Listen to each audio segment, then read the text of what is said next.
இந்த வேலை மலை பத்தி பார்க்க போறோம்னா நம்ம கிங் நாகார்ஜுனா நடிச்சொல்லியா இருக்கக்கூடிய நான் சாமி ரங்கா படத்துடைய டீசர் வந்து ரிலீஸ் பண்ணியிருக்காங்க. அதோட ரியாக்ஷன் வீடியோ தான் பார்க்க போறோம். கிட்டத்தட்ட 1 நிமிஷம் 46 செகண்ட் இருக்கு. டீசர் எப்படி இருக்க போகுது தெரியல. எனக்கு ரொம்ப ரொம்ப பிடிச்ச நடிகர் நானி எவ்வளவு பிடிக்கும் அந்த அளவுக்கு எனக்கு நாகார்ஜுனாவையும் பிடிக்கும். அந்த அளவுக்கு தெலுங்குல பாத்தீங்கன்னா எனக்கு 2 நடிகர் தான் ரொம்ப ரொம்ப பிடிச்சது. அப்புறம் அல்லு அர்ஜுனா கூட எனக்கு ரொம்ப ரொம்ப பிடிக்கும். ஓகே, நம்ம பாத்தீங்கன்னா இப்போ ஃபர்ஸ்ட் ஆஃப் ஆல் நம்ம டீசருக்குள்ள போயிட்டு ரியாக்ஷன் வீடியோ வந்து பேசலாம். டீசருக்குள்ள போகலாம். ఏం చెప్తున్నాడేంటి మీ ఓడు పుష్ప హిందీ క్యారెక్టర్ మరి కాదు హీరోయిన్ పోలాలి మాడతోట్ల 20 మంది నోతకొట్టు కొట్టేశాడు. హీరోయిన్ మ్యూజిక్ ఆస్కర్ ஜெயிச்சவர். வாவ், புலிமுருகன் மாதிரி ஒரு இதா இருக்கு பார்க்கறதுக்கு. புலிமுருகன் படம் அவ்வளவுதான் நடிச்சுకుంటున్నాడా? కొంచెం తగ్గమానం. உங்களே ஹீரோயினா? పిలిస్తే పలికే దూరంలో ఉన్నా ఆ పిలుపు వినపడి 8 ఏళ్ళైంది. நல்லா இருக்கு. ఒక్క క్షణం చూసుకోవడం కోసం రోజంతా ఎదురు చూడాలి. టోటల్ వేరే పోయింది. నాకు ఆ బట్టలు వేసుకోవాలని ఉంది. ఈవిడే ఏం వేసుకోలేదు. ఈవిడి నువ్వేం వేసుకుంటావు? ఏమడిగినామయ్యా? ఏం అడగాలో దానికి తెలుతావు, ఏం అడుగుతుందో నీకు తెలుతావు, ఏం చేయాలో నాకు తెలుతావు.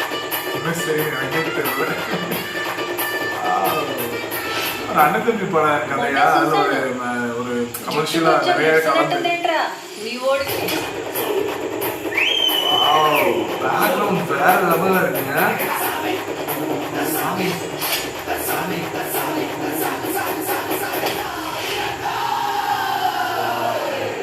దెబ్బలు గట్టిగా తగిలినాయా? మనోడికి తగలేదు, వాళ్ళకి మాత్రం గట్టిగా తగిలేసాయి. నేను అడిగింది వాళ్ళ గురించే.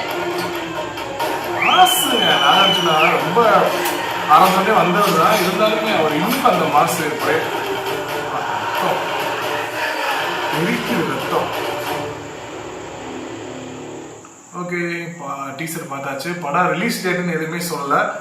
ஓவரால் ட்ரைலர் வந்து பார்த்தீங்கன்னா பேக்ரவுண்ட் சூப்பராக இருக்குங்க, பார்க்க செம்மையாக இருக்குது. பேக்ரவுண்டுமே வந்து பார்த்தீங்கன்னா கீரவாணி அவங்க வந்து ஆஸ்கர் ஜெயிச்சவங்க, அவங்க வந்து கொடுத்துருக்காங்க. லாஸ்ட்டாக வந்து ட்ரிபிள் ஆர் படத்துக்கு கூட ஒரு கொடுத்துருந்தாரு. அப்புறம் தமிழ்லமே சந்திரமுகி 2க்கு அவங்க தான் கொடுத்துருந்தாங்கன்னு நினைக்கிறேன். செம்மையாக இருந்துச்சு. பேக்ரவுண்ட் மியூசிக் வந்து கேரக்டர் வந்து பார்த்தீங்கன்னா நாகார்ஜுனா கூட 2 பேர் எப்பயுமே இருக்காங்க. அவர் போராளி படத்தில் இருப்பார் இல்லையா, அவர் நடிச்சிருக்கிறாரு. அண்ணன் தம்பி கேரக்டரா இல்லை தெருவில் ஒரு இதா எப்படின்னு எனக்கு தெரியல. ஒரே தெரிஞ்சவங்களா இல்லை ஒரே கேங் ஃப்ரெண்டா அப்படின்னு தெரியல. ஆனால் அண்ணன் தம்பி மாதிரி தான் எனக்கு ஃபீல் ஆச்சு. அண்ணையா அப்படின்னு சொல்லி கூப்பிட்டாரு. நல்லா இருந்துச்சு. அந்த நான் எடுத்தோடனே அவங்கள பார்த்தோன்னே அவங்க ஏதோ அந்த புஷ்பா படத்துல நம்ம சுனில் அவர் ஒய்ஃபா நடிச்சிருப்பாங்க இல்லையா, அவங்கள மாதிரி கேரக்டரா கொடுத்துருப்பாங்கன்னு நினைச்சேன். அவங்க தான் ஹீரோயின். டைமென்ஷன் பார்த்தீங்கன்னா ஒவ்வொரு நாகார்ஜுனாவோட யங் கேரக்டர்ல அவங்கள பார்க்கறப்ப செம்ம அழகா இருக்காங்க. பெரிய அழகுமே அழகா தான் இருக்காங்க. அந்த வயசுல அழகா தான் இருக்காங்க. ஒவ்வொரு டைமென்ஷன்லயும் ஒவ்வொரு டிஃப்ரெண்டான ஃபேஸா காட்டுறாங்க. செம்மையா இருந்துச்சு. அதுவுமே ஒரு ஆக்ஷன் சீக்வன்ஸ் இருக்கணும், ஒரு கண்டிப்பான மாதிரி ஆக்ஷன் இருக்கும், ஃபேமிலி சென்டிமெண்ட் இருக்கும், லவ் ரொமான்டிக் இருக்கும், கமர்ஷியலா எல்லாமே கலந்த ஒரு படமா தான் இருக்கும். ஒரு புலிமுருகன் பார்த்த மாதிரி எல்லாமே கலந்து செம்மையா இருக்கும் அப்படின்னு நான் நினைக்கிறேன். ரிலீசிங் டேட் எதுவுமே நம்ம கொடுக்கலங்க. அதில் வந்து சும்மா ஒரு டீசர் தான் ரிலீஸ் பண்ணியிருக்காங்க. ட்ரைலரில் தான் நம்மளுக்கு வந்து இந்த படத்துக்கான ரிலீஸ் டேட்டுமே அனௌன்ஸ் பண்ணுவாங்க. கண்டிப்பாக அதுக்குமே நம்ம ரியாக்ஷன் வீடியோ தான் போட போகிறோம். அஸ்யூஷுவல் சொல்லிட்டு தான் இந்த படமே நம்ம தேனியில் ரிலீஸ் ஆச்சுன்னா நம்ம வந்து ரியாக்ஷன் வீடியோ எடுத்து போட தான் ரிவ்யூ வீடியோ எடுத்து போட தான் போகிறோம். அடுத்த ரியாக்ஷன் வீடியோ வெயிட் பண்ணலாம். பாய்.